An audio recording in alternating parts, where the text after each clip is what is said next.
Hi, this is Tim with Eduware. In this video, I'm going to give you an overview of the Clicker School Activity live poll. To get started, I've loaded a short activity with 5 questions. I have 4 virtual students and 1 virtual teacher loaded up on my virtual remote here, and I'm just going to give you an overview of working with the live poll. So to get started, when you load your activity, you're going to see your first question here. By default, the answers will not be displayed. You have 2 options for displaying your answers to the students. You can press A or B. A shows all the answers at once, and B allows you to show answers one by one. Once the answers are displayed, the student is not able to submit their answer choice until the teacher presses A to start polling. I'll do that now. Now, once the teacher starts polling, you're going to see a list of the students down here with their initials. The background around the student will be black until the answer is submitted by the student, in which case it will turn green. Like that. Over on the right, you'll see a timer and a response count. I'm going to submit answers for the rest of the virtual students, and you'll see that their names light up. A teacher will notice that all students have answered because all of their initials will be green highlighted, and the response counter will say all. At this point, the teacher needs to press stop by pressing B on their remote. Now, the answers are submitted, and the teacher has 2 options. Press A to show the responses, or B to poll again. Polling again allows the students to resubmit their answers in case there was a problem. Let's press A to move on.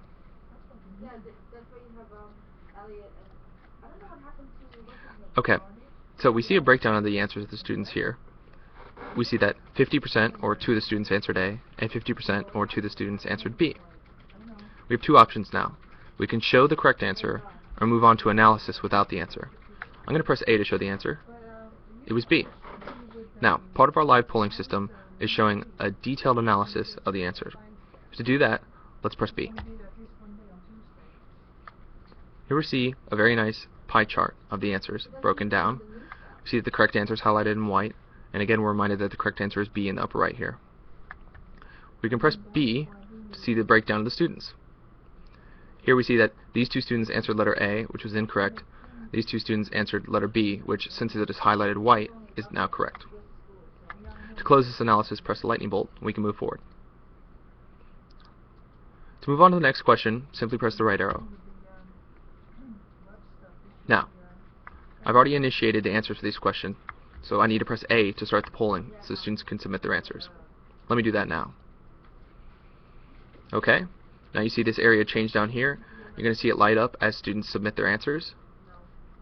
When all the students have submitted their answers, the teacher needs to press B to stop the polling. Okay, the teacher stopped the polling, and they can choose to poll again or show the responses.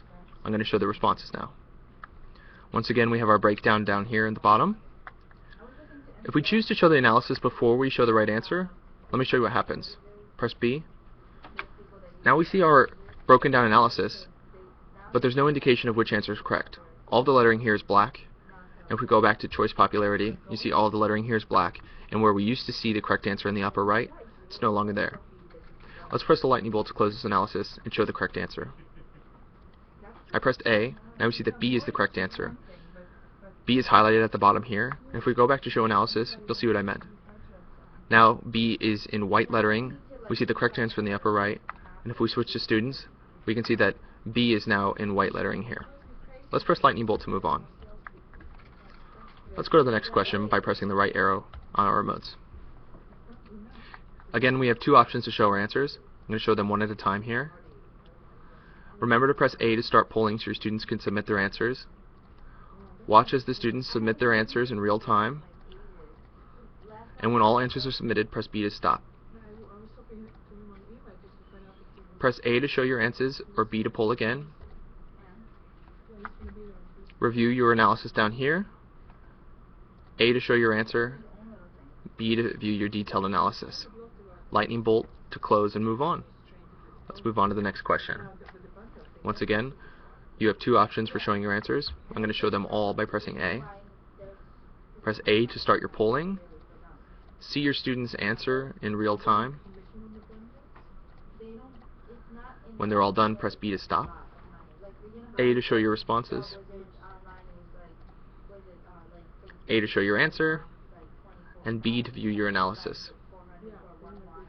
And I have one last question. I'm going to press the lightning bolt to go back and press the right arrow to get to question 5. Once again, choose how you show your answers.